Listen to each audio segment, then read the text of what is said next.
సేవలో మహారాష్ట్ర మాజీ గవర్నర్ విద్యాసాగర్ పాల్గొన్నారు. ఈ రోజు ఉదయం నైవేద్య విరామ సమయంలో కుటుంబ సభ్యులతో కలిసి స్వామివారిని దర్శించుకున్న ఆయనకు ఆలయ అధికారులు దగ్గరుండి దర్శన ఏర్పాట్లు చేశారు. ఇక దర్శనం అనంతరం ఆలయ రంగనాయక మండపంలో అర్చకులు వేద ఆశీర్వచనం చేయగా అధికారులు స్వామివారి శేష వస్త్రంతో సత్కరించి తీర్థ ప్రసాదాలు అందజేశారు.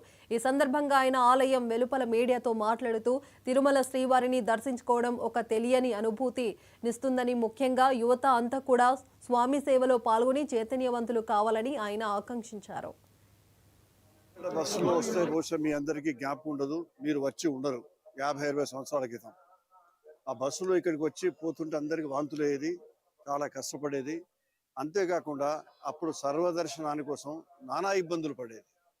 ఇప్పుడు చూస్తే ఇప్పటి యువతకు ఒక ఆదర్శంగా మాకు అనిపించింది. నేను మా కుటుంబ సభ్యులందరూ కూడా సర్వదర్శనం చేసుకుంటే నేను యువత కూడా విజ్ఞప్తి చేస్తున్నాను, సరిగ్గా అందరు వచ్చి మాకు ఈ దర్శనం ఆ దర్శనం అని కాకుండా సర్వదర్శనం అనేది సర్వత్రా అందరికీ శ్రేయస్కరమైనటువంటి దర్శనం.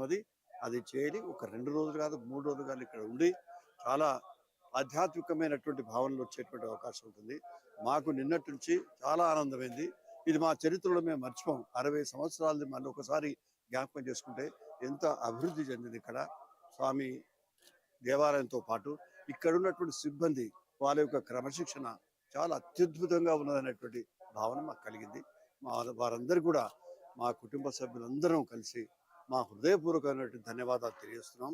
ముఖ్యంగా మా మిత్రుడు, మా టీడీపీ సభ్యులు వారు ఈ విధంగా నిన్నటి నుంచి మాతో ఉండడం చాలా ఆనందదాయకంగా ఉంది. మీ అందరికీ కూడా నా